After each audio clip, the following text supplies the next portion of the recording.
By late November, a neon green SUV would ride a flatbed out of a Westchester driveway, while 30 pairs of eyes watched in stunned silence. My sister would be led out of a Manhattan courtroom in handcuffs, and my parents would stop returning my calls because the truth felt heavier than loyalty. I am Samantha Reed, 33, a vice president of marketing at a fintech in Manhattan. I thought I understood betrayal. I expected rage and slammed doors. What I learned is that real betrayal is quiet. It files petitions. It copies your signature with a curve that is almost right. What they did not know was that I run my life like a campaign. I test messages. I keep receipts. I do not raise my voice when a paper trail will do the shouting for me.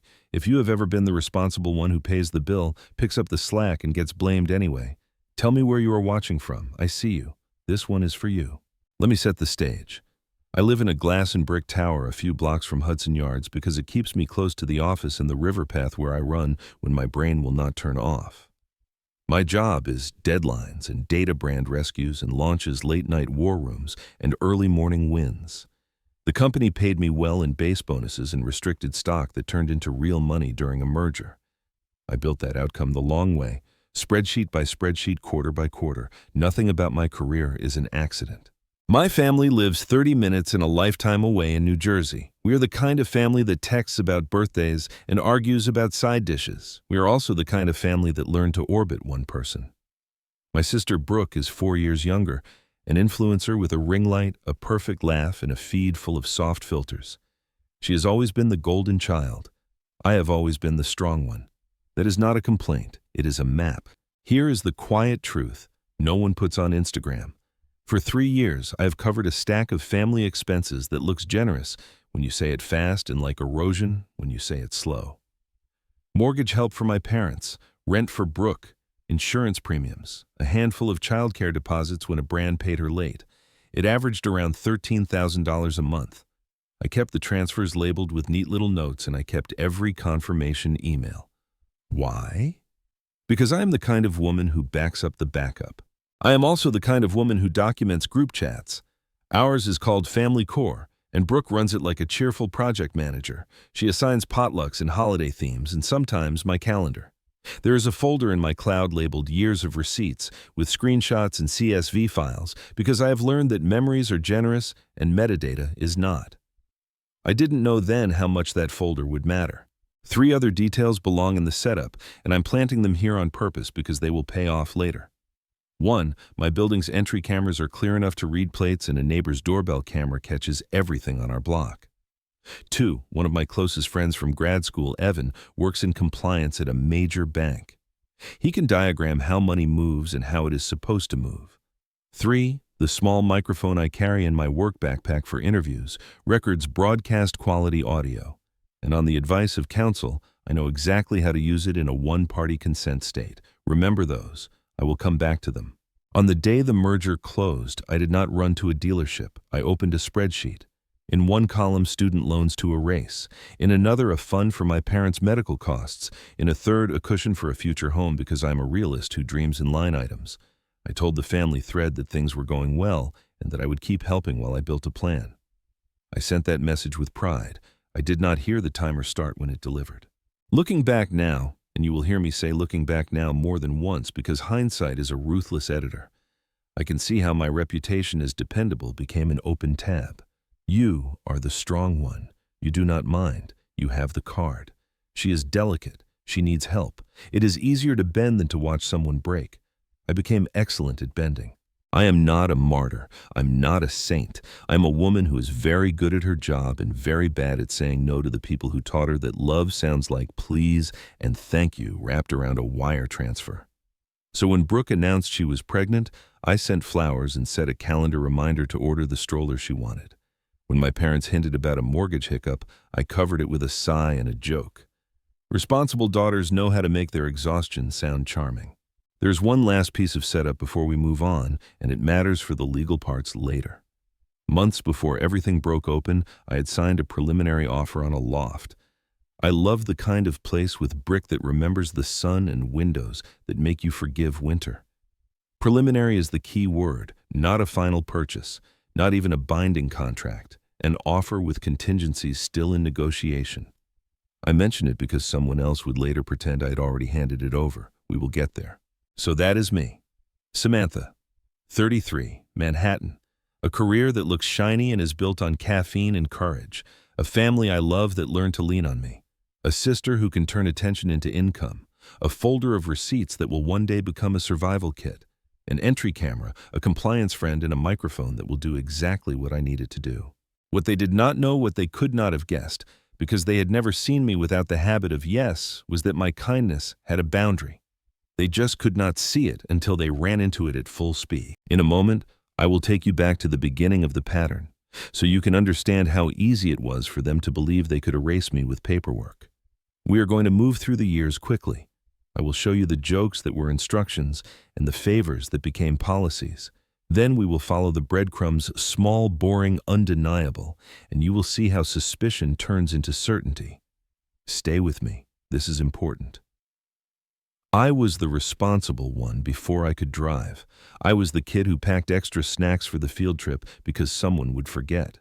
Brooke was the golden child by acclamation. She had a spotlight without trying. Teachers adored her, neighbors spoiled her, and my parents orbited her moods like weather. That is not bitterness, that is inventory. In high school, I took a part-time job so my prom dress would not come with strings. In college, I held 2 campus jobs and a weekend internship because loans do not pay themselves. After graduation, I rented a 5th-floor walk-up with a Radiator's Hiss soundtrack and a view of a brick wall.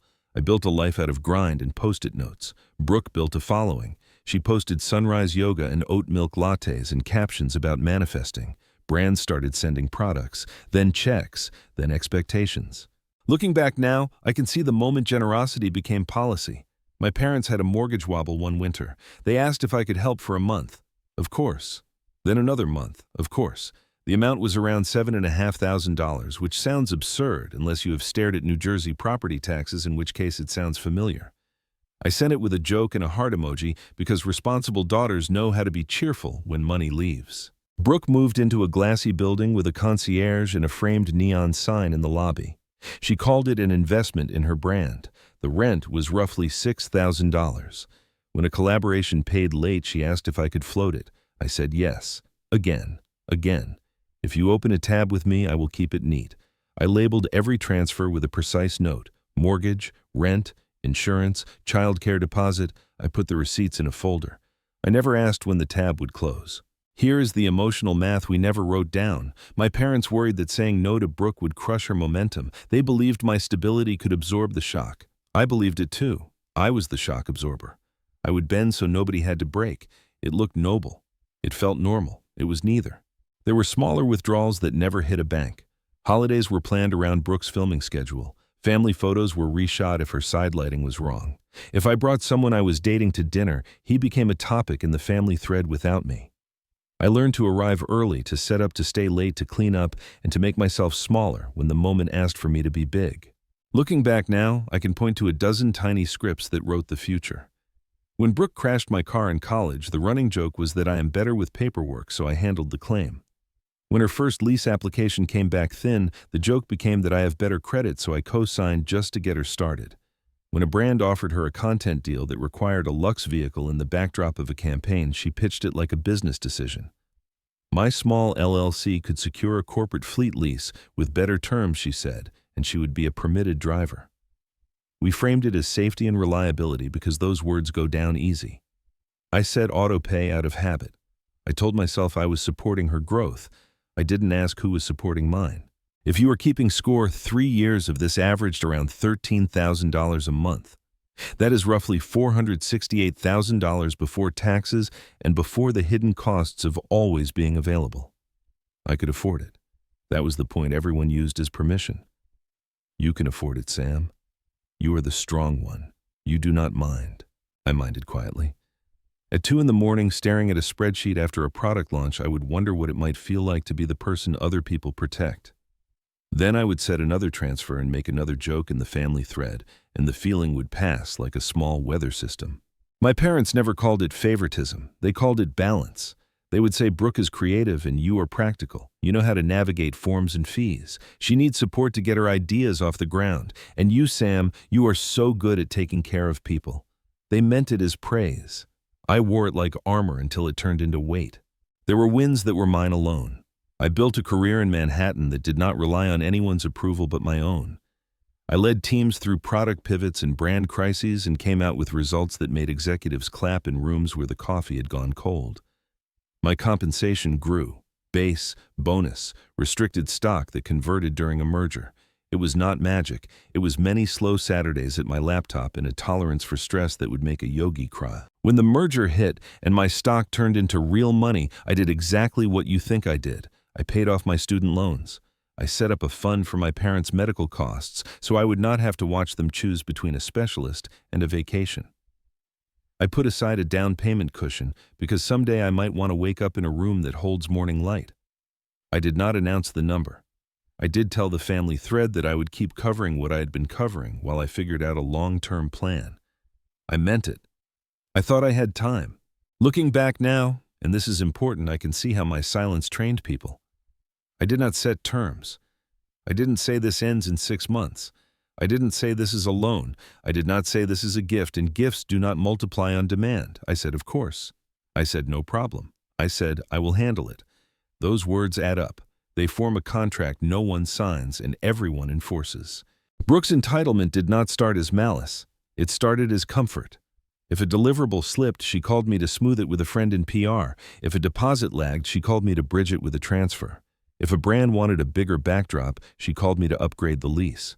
When she got pregnant, my parents' protectiveness shifted into overdrive, and my role as financier of last resort became financier of first resort. I was happy to help. I was also tired in a way I could not admit without sounding ungrateful for my own success. There were warning lights I ignored because they flashed in polite colors. Brooke joked in family core that my job was to be her CFO. My mother sent me Pinterest boards of nursery designs, and then quietly asked if I could pay the contractor directly because Brooke's card was tight after a slow month. My father forwarded an email about a tax bill he had forgotten and added a winking emoji that made my stomach twist. Small things, each defensible, together a policy. One more piece matters for what comes next. I mentioned a loft in part 1. Here's the precise version because precision is a defense. I had signed a preliminary offer with contingencies on a loft I loved. We were still negotiating. It had not moved into contract, no title involved, no deed created, no notary anywhere near it. I kept the documents in a folder on my desktop labeled "In Progress" because that is what they were. Later, someone would draft a quitclaim deed as if I had already given that loft away. The only way that makes sense is if you believe you own whatever I touch. By late summer, my spreadsheet showed 3 years of consistent family support. I told myself I would taper it. After the holidays, maybe. After the baby came, maybe. After the next quarter closed, maybe. I was always about to draw the line. I never drew it. Looking back now, I know why Brooke thought paperwork could finish what habit had started. I had taught her that my time, my money, and my competence were shared resources. I had taught my parents that I would make it all okay. I had taught myself that boundaries were optional if you love hard enough. That is the pattern. It is not dramatic. It is relentless. And it is exactly why the next part worked the way it did. Because when the breadcrumbs started falling, tiny, boring, factual, I recognized them. I had spreadsheets for breakfast. I knew how to follow a trail. In part 3, I will show you how suspicion turned into certainty, one small receipt at a time.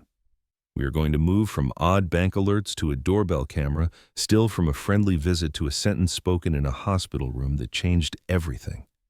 No repeats, no guessing, just data, voices, and choices. Stay with me. This is where the story stops being polite. I promised breadcrumbs. Here they are, one by one, in the order they fell. The first was boring and perfect. A fraud alert pinged my phone during a status meeting. My personal debit card later declined for ginger ale and crackers. I opened the banking app, expecting a glitch. Instead, I saw a banner that said, "Accounts temporarily restricted pending verification." I called. The representative was polite, then very polite, which is how bankers sound when their script gets legal. She told me a certified document on my identity had been received. Routine, she said. Temporary, she said. She could not say more. This is important. When systems treat you like a file, act like an auditor. I wrote down the exact phrases. I saved the call log. I noted the time. The second breadcrumb arrived as pain. My memory of the crash is a smear of sound and color, headlights swelling in the mirror, the dull shove from behind the guardrail rushing up like a wall I did not order. Then fluorescent lights, plastic taste, a leg that felt pinned from the inside. The nurse said I was lucky. The nurse also said no family had checked in. I told myself people were busy. I told myself the world was kind. It was a clean, cold detail that made me sit up in my head. The hospital's admin desk said a relative had visited, not to see me, to request my chart to handle affairs. That phrase rang like a bell I did not want to hear. I watched the ceiling tiles and let a new thought form. Someone was not waiting for me to get better. Breadcrumb 3 came from the doorbell across the hall from my apartment.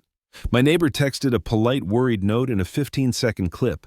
Her Ring camera had captured a black Ford truck with a scarred front fender idling at the curb 2 nights before the crash.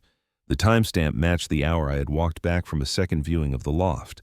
In the frame, the plate was clear. I screenshotted it and sent the image to a folder labeled Timeline. I also sent a copy to myself, because duplication is a kindness to your future self. Breadcrumb 4 was the first voice I trusted cutting through fog. Evan showed up at the hospital with a plant that did not stand a chance and a face like a stop sign. He works in compliance. He does not do melodrama. He said, a transfer agent, not my broker, the company that handles the mechanics, had called his team about a request to move my restricted shares into an estate account overseen by a proposed guardian. Estate. Those words do not belong next to a living woman who just led a Q4 meeting. He asked if I was okay to hear something unpleasant. I said yes. He laid out the behavior he would flag if he saw it on any other file. A certified death certificate had been sent to a bank in my name. A guardianship petition had been filed in surrogate's court claiming I was cognitively impaired after a traumatic event. Requests had been made to freeze my accounts until a guardian could be appointed. The transfer agent had stalled because the documents looked off. That stall probably saved my portfolio. Evan looked at me like he wished he were wrong. He is very rarely wrong. I took a breath that pulled on the stitches in my side. Then I did what I do when panic knocks. I broke the problem into parts. First, the paper. I asked Evan to help me list every place that would have touched those documents: bank, transfer agent, hospital records, desk, court, docket. We drafted a request letter for each, tone calm and professional. Ask for nothing more than the receipt log and the identity of the submitter. People want to help you when you make their job easy.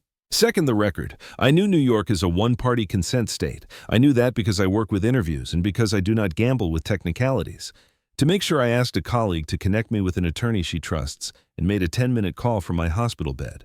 Her name is Amara Patel. We would formally hire her later. In that moment, she gave me a simple, careful sentence: you may record your own conversations without notifying the other party so long as you are a participant. She added, keep chain of custody clean and do not bait, just document. I wrote those words down. Then I set my microphone on the tray and waited. Breadcrumb 5 walked in wearing perfume and a smile stretched thin. Brooke's heels clicked on tile like punctuation. She set flowers down and called me a miracle. She glanced at my monitors the way you glance at traffic before crossing. I thanked her for coming. I asked about the bank. I kept my voice light. She said someone must have made a mistake. She told me not to overthink. She told me to rest. I said a sentence I chose very carefully. My attorney is asking for copies of everything you submitted so we can clean this up. It was a test of language. Your submissions, not the bank's paperwork. Her eyes flickered. It lasted less than a second. She recovered and tried a different control tactic. She leaned closer and said, "This is family. Sam, do not drag strangers into it." On the audio, you can hear the machines in my room hum. Then you hear her whisper it low enough that she thought no one else would catch it. You were supposed to stay gone. 8 words, calm, confident, like a person confirming delivery. I didn't flinch. I thanked her again for the flowers. I told her I needed to rest. She left in a hurry that she tried to make look like grace. The microphone kept running for an extra minute as instructed. Chain of custody matters even when your heart is sprinting. That sentence did not prove a crime. It did something more useful. It proved intent. Intent turns a stack of odd facts into a story with a subject. The next breadcrumb came from someone who had nothing to gain. A barista Callie knows texted her a rumor I would normally file under gossip and forget. She had overheard my sister a week earlier at a coffee bar in Soho telling a friend that a huge problem was handled and that paperwork takes the emotion out of things. The barista had no reason to lie. She also had no reason to get involved. Callie swore she did not prompt it. People talk when they should not. I do not build cases on whispers, but I listen when whispers rhyme with facts. By the end of that week, the banks responded to my request letters exactly the way organizations respond when you ask for something narrow and reasonable. A supervisor called to say accounts had been frozen after receiving a death certificate in my name. He could not release a copy over the phone. He confirmed a fax number for my attorney. He used the phrase possible irregularities. He sounded alert, not defensive. At the same time, my neighbor with the Ring camera texted a second clip. The truck with the scarred fender appeared again 2 nights after my crash, a different driver, same plate. The clip ended with the truck turning onto 10th Avenue. I forwarded both clips to a secure folder. This is the moment I knew I needed a professional to run the ground game so I could focus on recovering and documenting. In Part 5, you will meet Lena, the private investigator who turned these fragments into a clean timeline. For now, remember the plate and the scar on the hood. One more breadcrumb, and then the first big reveal. My mother sent a link to the family thread about guardianship options for peace of mind. The timing landed like a punchline. The article outlined how a court can appoint someone to handle finances for an adult after an accident. She captioned it with just information, no pressure. I stared at my phone and went very still. The pattern was not an accident. The pattern was a plan. Here's the first big reveal, and it came on paper. Amara called back with a scanned packet. Inside was a certified death certificate with my name listing injuries in a motor vehicle collision as cause of death. It was dated the night of my crash. Below it was a guardianship petition that described me as cognitively impaired and unable to manage my affairs. There was a draft quitclaim deed for the loft. I had only made a preliminary offer on transferring title to my sister for ongoing care. The notary stamp did not match the county register. The signature looked like mine until it did not. My real signature finishes with a sharp upward flick. This one curved down neat and compliant. Someone had been practicing. And then the transfer logs. Evan's team confirmed that the transfer agent had received requests to move my restricted shares into an estate account controlled by a proposed guardian. The agent held the request due to unmatched identifiers and an internal red flag generated by activity on my HR record 2 days after the crash. That activity was me. I had signed a routine DocuSign from the hospital IP to approve a small vendor invoice because I'm ridiculous and because I wanted a timestamp proving I was alive and oriented. It saved me twice. The logs did not just show I existed, they showed I was working. Suspicion had become certainty. Let me connect the trail you have walked with me. A bank flags a death certificate. A hospital says a relative requested my chart to handle affairs. A neighbor's Ring camera captures a black truck with a broken front fender idling by my building days before the crash. A compliance friend sees a request to move my stock into an estate account. My mother shares an article about guardianship at the exact wrong moment. My sister comes to my hospital room and whispers that I was supposed to stay gone. Paperwork appears with my name on it. Wrong stamp, wrong curve, wrong intent. Now add a money trail that points toward a driver. Amara and I didn't have the whole picture yet. We had a piece, and it was ugly. A series of peer-to-peer transfers from Brooke to a man named Thomas K., a logistics manager married to one of her friends. Not one lump sum that would have tripped limits. 3 payments over 2 days totaling $25,000. The memo line said, catering and event support. The dates aligned with the week of my crash. We didn't speculate in writing. We didn't need to. Dates and amounts tell their own story. A quick note on reversals, because the internet lies about this all the time. Peer-to-peer payments like that are not magic. They do not just snap back because you are angry. What they do is leave a trail. With counsel, you can freeze trace and seek restitution in civil court when the time comes. That is exactly what we planned. Not rage, process. By the time I left the hospital with a cane and a stack of discharge papers, the quiet facts had piled high enough to shadow the room. I was not fighting a misunderstanding. I was pushing back against a design. The betrayal was not a single choice. It was a sequence. Paper to freeze the bank, paper to claim my mind, paper to move the shares, paper to take a home I had not even purchased, paper meant to make me a non-person so no one would ask why a black truck left a scar on my life. I wish I could tell you, I shouted. I did not. I was exhausted and very clear. The next phase would be methodical, the private investigator, the attorney, the slides, the dates, the repo notice written in language a leasing company respects. But that is part 5. Before we get there, we need one more turn. In part 4, you will see the 3-layer reveal snap into place, the surface betrayal on paper, the deeper conspiracy that pulled in people who thought they were invisible, and the pattern that had been rehearsed on me since childhood. There will be a moment with blue sky and burned coffee where everything gets very quiet in my head, and then very sharp. And every breadcrumb you just held will click into a map. This is the part where the breadcrumbs stop being random crumbs and arrange themselves into a map. 3 layers: surface, deeper, pattern. Then the moment everything goes quiet and somehow brighter. First, the surface betrayal. It came wrapped in polite fonts and embossed seals. Amara emailed a scanned packet and then brought hard copies to my hospital room because she knows that some truths need wait. The fluorescent lights buzzed. The paper felt warm where the printer had just finished spitting it out. Page 1. A certified death certificate with my name. Cause of death: injuries from a motor vehicle collision. Dated the night of my crash. My throat went dry in a way the water pitcher could not fix. Page 2. A guardianship petition filed in surrogate's court. It described me as cognitively impaired and unfit to manage my affairs. The language was clinical and casual, like I was a form someone had to complete before lunch. Page 3. A draft. Quitclaim deed for a loft I had only made a preliminary offer on. Not a contract, not a title. A preliminary offer with contingencies. Yet here was a deed pretending the place already belonged to me, sliding it into Brooke's hands for ongoing care. The notary stamp did not match the county register, the signature hooked down where my own hand always flicks up. Almost right, practiced wrong. We cataloged each page. Chain of custody, file names, timestamps. On counsel's advice, I had recorded my conversation with Brooke earlier under New York's one-party consent law.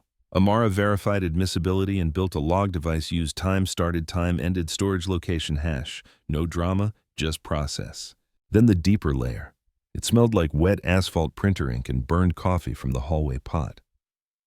I pulled up the ring clip from my neighbor again and froze the frame where the scar on the black Ford's front fender caught the streetlight. The plate sat in the bottom corner, sharp as a dare. I wrote the letters and numbers on a sticky note and pressed it to the tray. Beside it, I lined up key dates like dominoes. Day -2, that truck idled outside my building after I returned from a second viewing of the loft. Night 0, impact. Bumper to guardrail, plastic taste. Blue sky framed by a hospital window that refused to care about my shock. Day +1, a relative requested my chart to handle affairs. Day +2, a transfer agent logged a request to move my restricted shares into an estate account under a proposed guardian. The dates hummed in my skull. Then the money trail slid into place. We had pulled Brooke's public transactions where we could and paired them with her own posts. 3 peer-to-peer transfers over 2 days to a man named Thomas K., a logistics manager whose wife appears in Brooke's feed at branded brunches. The total $25,000. The memo lines were cheerful and boring catering event support in a heart. The timing shadowed my crash. People will tell you peer-to-peer transfers are reversible if you are angry enough. They are not. What they are is traceable. With counsel, you can freeze, follow, and seek restitution. That is exactly what went into our plan. I did what I always do when I feel powerless. I did open source work. No sneaking, just public breadcrumbs. I scrolled Brooke's tagged photos from the past year and stopped on an art opening in the city 3 months before the accident. There she was smiling beside a woman identified in comments as her friend's sister.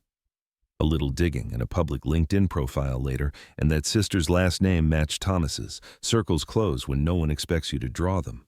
Now the pattern. Not the crime pattern. The family one. It colored everything on those pages in a way I could finally see. I had trained my people to treat my competence like a public utility. I said yes because I could. They asked because I always had.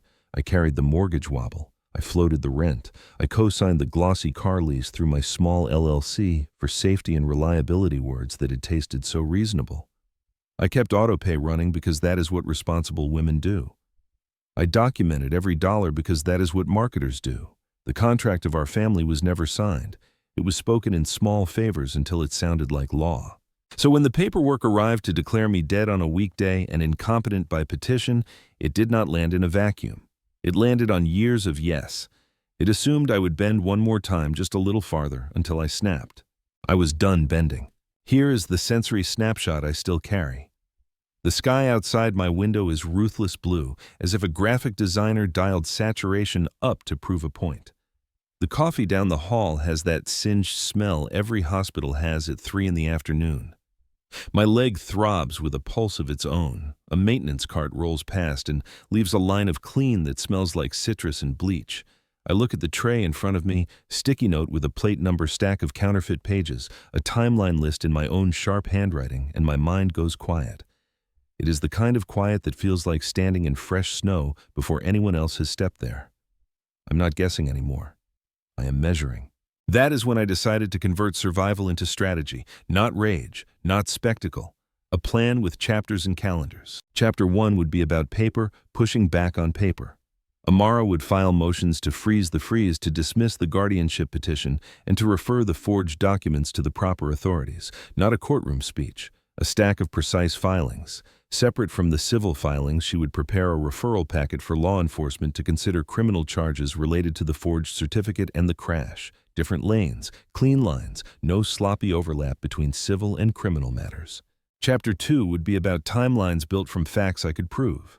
The truck plate, the damages on the fender, the dates on the peer-to-peer transfers totaling $25,000 across 2 days. The way those dates sung in harmony with the hospital chart request and the transfer agent logs. The DocuSign I executed from the hospital IP, 2 days after the crash, just a routine vendor approval, now a heartbeat on paper proving I was alive and oriented. I used to sign vendor approvals because I am meticulous. Now that habit had become a lifeline. Chapter 3 would be about pressure points that do not require shouting. I could end the open tab I had allowed for 3 years. I could remove every authorized user from my cards. I could cancel autopay on the corporate fleet lease my LLC carried for that neon green SUV without breaching the peace or a driveway. The repo team would operate off-property if needed and strictly by policy. No drama, no chaos, just a lawful correction arriving with a clipboard. Chapter 4 would be about controlled exposure, not public mudslinging, not a rant. A careful slide deck that would live in a locked folder until the day it had a stage dates amounts, screenshots the ring, still the notary mismatch, and yes, the audio where my sister leaned in and whispered you were supposed to stay gone. On counsel's advice, that recording would be authenticated and disclosed in discovery before a judge ever saw it. Process matters. Process. I did not announce any of this in family core. I did not argue in text. I went quiet in a way that made room for the work. When people tell this story back to me now, they want the moment of transformation to sound cinematic. It wasn't. It was administrative. It was a woman in a hospital bed drawing lines on a legal pad while fluorescent lights hummed and the sky refused to care. It was me deciding to stop playing my assigned role and start being my own witness. Everything from here is consequence and coordination. In Part 5, I will walk you through the system I built to return every lie to sender the evidence tree, the allies, the calls and letters that set outcomes in motion, and the timing that turned milestones into mirrors. You will not see shouting. You will see preparation. You will see a power shift so quiet that by the time anyone noticed, it had already happened. I promised preparation, not spectacle. This is how I turned a hospital tray into a command center and moved everything 1 precise inch at a time. Step 1 was paperwork against paperwork. Amara drafted 3 sets of filings on parallel tracks. Civil first motions to dissolve the freezes on my accounts, to dismiss the guardianship petition as baseless, and to place a litigation hold on anyone who had touched those forged documents. Separate from that, she assembled a referral packet for law enforcement, clean copies, chain of custody logs, and a summary that used plain nouns, fraud, forgery, identity theft, civil here, criminal there, 2 lanes, no messy overlap. While she built the filings, I built the evidence tree. A whiteboard at the foot of my hospital bed turned into a map of facts, not feelings. In the trunk, the 3 anchors, the ring still with the plate and the scarred fender, the sequence of peer-to-peer transfers totaling $25,000 over 2 days to Thomas K., and the counterfeit paperwork with the wrong notary stamp and the signature that curved the wrong way. Branches grew from each anchor: dates, corroboration, contact names, custody notes. It looked like a product roadmap because that is how my brain makes chaos behave.